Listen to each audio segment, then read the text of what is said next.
You watched Oppenheimer and thought, wow, science, politics, and nuclear existential dread in IMAX. That was a ride. 3 hours of brilliant minds arguing, quantum flashbacks, and Cillian Murphy looking like he hasn't slept since 1939. But here's the thing.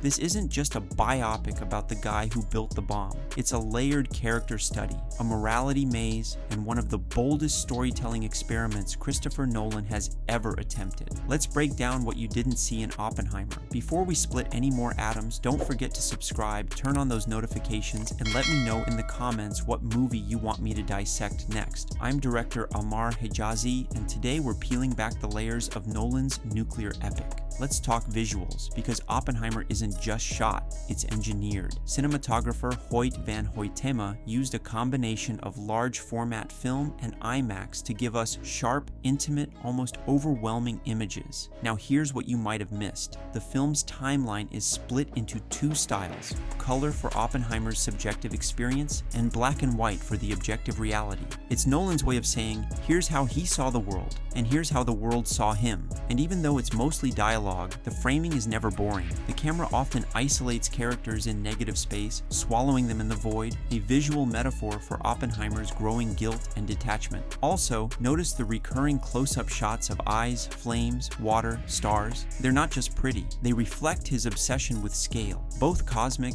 and catastrophic. Christopher Nolan wrote this screenplay himself, and it's basically a 3-hour psychological interrogation. It's courtroom drama, historical thriller, and inner monologue all rolled into one. But unlike his other films, this one doesn't rely on action to move the plot. It uses structure and perspective. There are 3 overlapping timelines: his rise, the Trinity test, and the aftermath, all folding over each other like quantum physics itself, and the dialogue, razor sharp. But Nolan adds something new here: vulnerability. You hear it when Oppenheimer says, "I believe we did it." You feel it when he imagines the atomic flash during a victory speech. Genius isn't the story here, consequence is. Also, the pacing is deceptive. The Trinity test is not the climax. The moral fallout is. That's Nolan flipping the script on what action means in a film like this. Let's just put it out there. Cillian Murphy as Oppenheimer, that's not acting, that's possession. He plays the role with such internal conflict that sometimes just his face says more than any line. You can see every equation, every regret, and every moral compromise flickering behind his eyes. Emily Blunt as Kitty, quiet for most of the film, and then absolutely detonates in that hearing room. She's the only one who refuses to let Oppenheimer off the hook emotionally,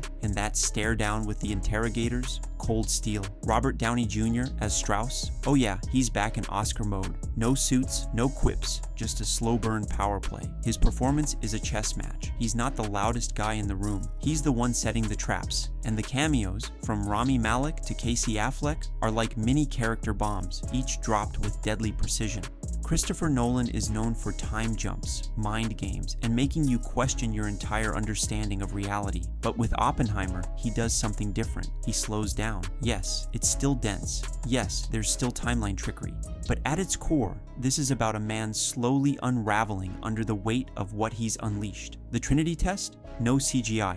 All practical effects, because Nolan believes even destruction should feel real. And that silence after the bomb goes off, more powerful than any explosion, because the real blast is emotional. Also, that final scene, the quiet realization that Oppenheimer's fears have come true, is Nolan at his most restrained. No twists, just truth. Now let's get into the small stuff with big meaning. The recurring use of fission and fusion as metaphors for relationships, between science and politics, genius and guilt, and even between characters. Everything is splitting or combusting. Oppenheimer never touches the bomb. He creates the idea, but is physically disconnected, a subtle commentary on how modern warfare distances its makers from its victims. The sound design flips expectations. The loudest moments aren't always explosions, it's the silence after, the applause fading, or a shoe tapping during a hearing. Strauss's black and white timeline often shows Oppenheimer's absence more than his presence, symbolizing how people weaponize your legacy when you're no longer in the room. If this breakdown sparked something in your mind, give it a like, subscribe, and hit the notification bell.